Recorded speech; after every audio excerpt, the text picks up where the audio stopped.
But there are dark recesses, dark corners in Ambedkar's thought, as there are in Gandhi's, as we saw. So the people who we regard as liberators are also victims of history. They are not always in command of history. I'll give you two instances, in fact just one.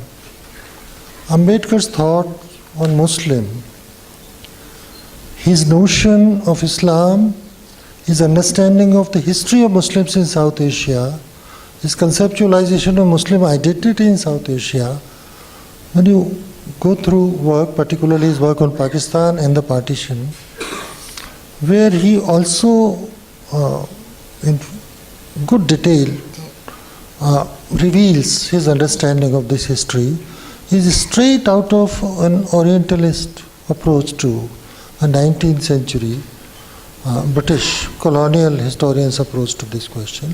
He simply has borrowed that vision. He treats them as almost like a separate species, without any fractures within, without any other desire than being Muslim. And basically his notion of Hindus and Muslims as two separate communities, as two separate almost nations, matches dangerously with that of Savarkar. It is there, and it's not there in just one comment or one casual remark. It forms his, his understanding. Also, his views on Adivasis are quite different from his views on caste and Dalits.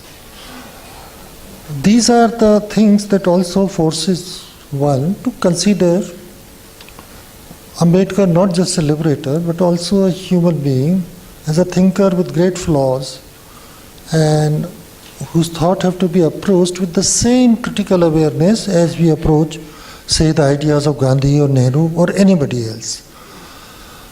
And this brings me to this whole question of Mahatmaism, Mahatmahood.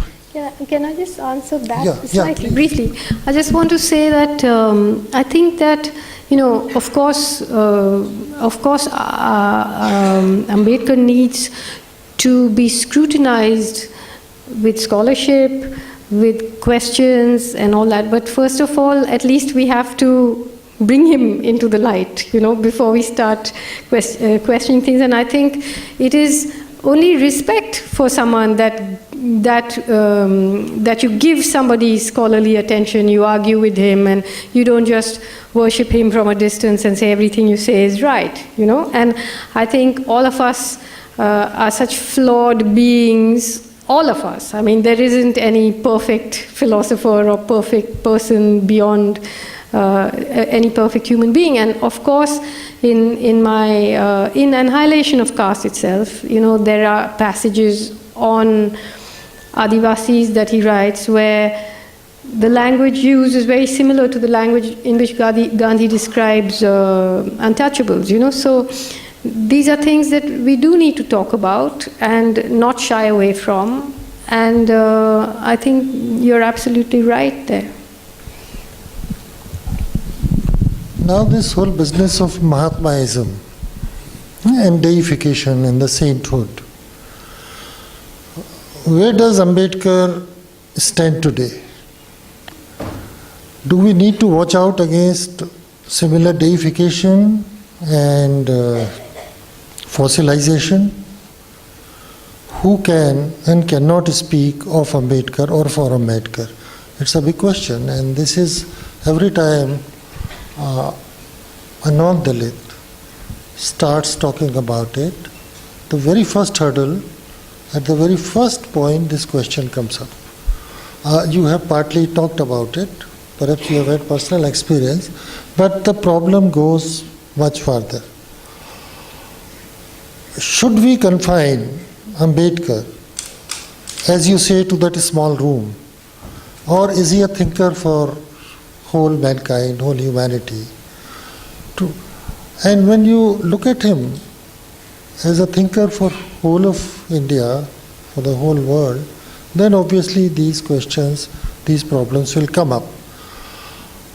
So therefore, he cannot just be turned into a deity as a sacred symbol of Dalitism, but also a major, among the builders, makers of modern India, and like other makers of modern India, he deserves a bit of Mahatmaism and a bit of scholarship, and at the same time a bit of a deconstruction as well, like all Mahatmas deserve.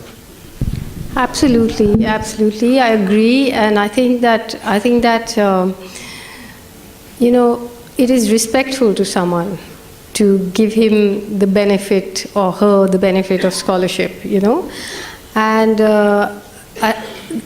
though again, it's conflicted because in the apartheid society that we live in, the fact that in some ways he seems a man of dangerous ideas, to the establishment, and therefore he's ghettoized. When he's ghettoized, he's glorified in the ghetto, and then celebrated for not his revolutionary ideas outside. These are things I've sort of written about as well.